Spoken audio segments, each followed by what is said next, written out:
Iran की 10 शर्तों के आगे झुका अमेरिका। जी हां, सही सुन रहे हैं आप, सीज फायर पर मजबूर हुआ वॉशिंगटन। अब 10 शर्तें ईरान की हैं क्या, उस पर भी नजर डालना जरूरी हो जाता है कि आखिर इन 10 शर्तों में ईरान ने अपनी किन किन बातों का जिक्र किया है, कौन कौन से बिंदु उठाए हैं जिसको अमेरिका को मानना होगा। नहीं तो अब सीज फायर का जो वक्त 14 दिन का दिया गया, उसके बाद एक बार फिर से दोनों ममालिक की तरफ से वार पलटवार का सिलसिला शुरू हो जाएगा।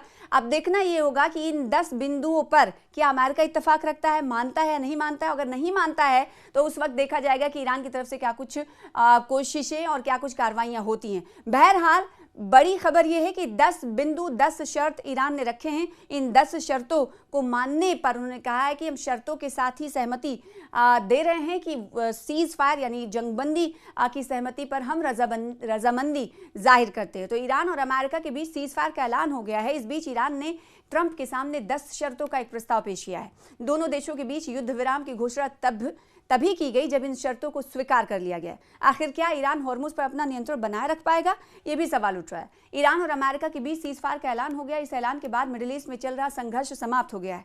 ईरान ने भी इस युद्ध विराम प्रस्ताव पर अपनी सहमति दे दी है। इस समझौते को करवाने में पाकिस्तान ने एक अहम भूमिका निभाई।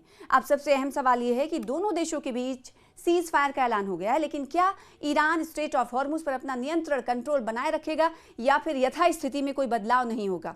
इसके साथ ही कई और भी सवाल हैं जिनके जवाब लोग जानना चाहते हैं। तो आइए हम आपको बताते हैं कि क्या है इसके पीछे के जवाब। दरअसल ईरान की तरफ से अमेरिकी राष्ट्रपति डोनाल्ड ट्रंप को एक व्यापक प्रस्ताव दिया गया जिसका मकसद दोनों देशों के बीच चल रहे तनाव को, कशीदगी को खत्म करना है। इस प्रस्ताव में कई अहम शर्तें शामिल हैं जो ईरान की सुरक्षा, आर्थिक स्थिति और क्षेत्रीय प्रभाव को ध्यान में रखकर तैयार की गई हैं। प्रस्ताव के मुताबिक अमेरिका भविष्य में कभी भी तेहरान पर हमला नहीं करेगा। साथ ही स्ट्रेट ऑफ हॉर्मुज पर ईरान का नियंत्रण बना रहेगा, जो वैश्विक तेल सप्लाई के लिए बेहद महत्वपूर्ण मार्ग है। इन शर्तों पर सीज फायर का ऐलान हुआ है तो ईरान ने अपने यूरेनियम इनरिचमेंट प्रोग्राम को जारी रखने की भी मांग की है। इसके अलावा ईरान ने अमेरिका से सभी प्रकार के प्रतिबंध हटाने की शर्त रखी है। इसमें प्राइमरी और सेकेंडरी दोनों तरह के प्रतिबंध शामिल हैं।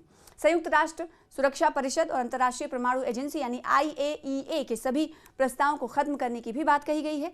ईरान ने युद्ध के कारण हुए नुकसान के लिए मुआवजे की भी मांग रखी है।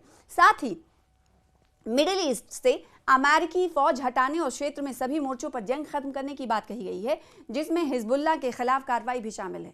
और ईरान के विदेश मंत्री ने क्या कहा, यह भी आपको बताते हैं। ईरान के विदेश मंत्री अब्बास अरागची ने सोशल मीडिया पर कहा कि 2 हफ्तों की अवधि के लिए तकनीकी समन्वय के साथ हॉर्मुज स्ट्रेट से सुरक्षित मार्ग संभव होगा।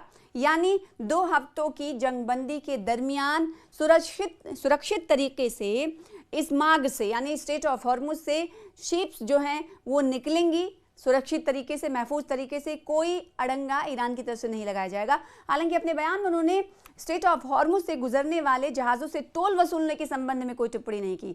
जी हाँ, आपको मालूम होगा कि पिछले दिनों जब दोनों ममालिक के दरमियान, इसराइल, ईरान और अमेरिका के दरमियान जब कशीदगी चरम पर थी, उस वक्त ईरान की पार्लियामेंट की तरफ से एक कानून लाया गया था। वो ये कि स्ट्रेट ऑफ हॉर्मुज से जितने भी जहाज निकलेंगे वो टोल टैक्स देकर निकलेंगे। तो अब इस सवाल उठता है कि जब कहा गया ईरान की तरफ से कि सुरक्षित तरीके से तमाम जहाज इस रास्ते का इंतखाब करके जा सकते हैं, तो उसमें ये टिप्पणी नहीं की, ये बात नहीं बताई गई कि क्या ये टोल टैक्स उनसे वसूला जाएगा या नहीं।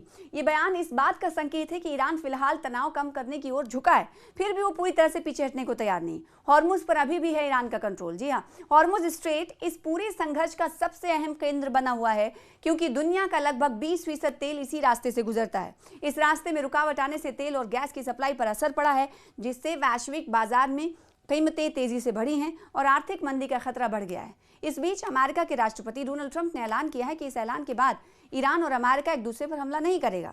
ट्रंप ने दावा किया है कि अमेरिका ने अपने सभी सैन्य लक्ष्य हासिल कर लिए हैं और अब वो एक लंबे समय तक चलने वाले शांति समझौते को पक्का करने के बेहद करीब है।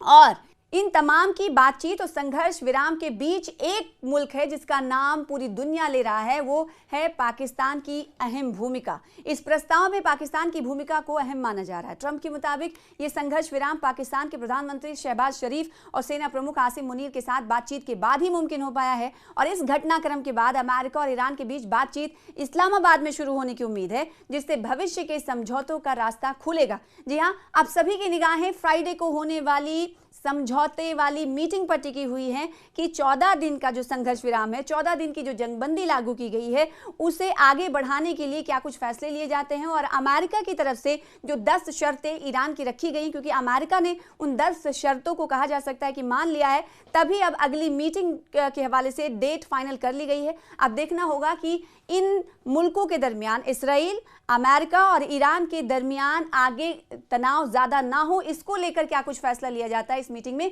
इस देखने वाली बात होगी। और इस मीटिंग पर पूरी दुनिया की निगाहें टिकी हुई हैं कि आखिर दूर रस यानी भविष्य में आगे की ओर कि लंबा फैसला क्या हो सकता है ताकि इन ममालिक के दरमियान तनाव कम हो और इससे गल्फ कंट्रीज पर जो खतरा बना हुआ था वो खतरा भी कम होगा। तो कहीं ना कहीं कहा जा सकता है कि गल्फ कंट्रीज का भी इसमें बहुत बड़ा अहम रोल रहा होगा। उन्होंने प्रेशराइज किया होगा अमेरिका को, क्योंकि अमेरिका तो फायर कर रहा था और मिसाइल्स दाग रहा था, ईरान को नुकसान पहुंचा रहा था और इसकी लड़ाई जो है, ईरान जो है गल्फ कंट्रीज पर हमले करके कहीं ना कहीं कड़ी कार्रवाई करते हुए जवाब दे रहा था। अब ऐसे में इधर से प्रेशर आपने देखा कि गल्फ कंट्रीज का रहा होगा और दूसरी तरफ चीन ने ईरान का साथ देते हुए कहीं ना कहीं हमने देखा कि यूएन में वीटो कर दिया था, यानी बहरीन की तरफ से एक प्रस्ताव लाया गया यूएन में, यूनाइटेड नेशन में, कि स्ट्रेट ऑफ हॉर्मुज को खुलवाने में मदद की जाए, जिस पर हमने देखा कि रूस और चीन ने वीटो कर दिया। यानी रूस और चीन उस जल डमरू को, स्ट्रेट ऑफ हॉर्मुज को खुलवाने के साथ नहीं आए, उस प्रस्ताव के साथ नहीं आए, उन्होंने वीटो कर दिया, इनकार कर दिया। तो ऐसे में बहरीन का वो प्रस्ताव खारिज हो गया और स्ट्रेट ऑफ हॉर्मुज से पूरी दुनिया में संकट, क्राइसिस मच गया था। एनर्जी के हवाले से, गैस के हवाले से लोगों की जो शंकाएं हैं वो बढ़ती हुई जा रही थी, लोग परेशान हो रहे थे। तो कहीं ना कहीं 14 दिन की जंगबंदी पूरी दुनिया के लिए एक बेहतर रास्ता दिखा रही है।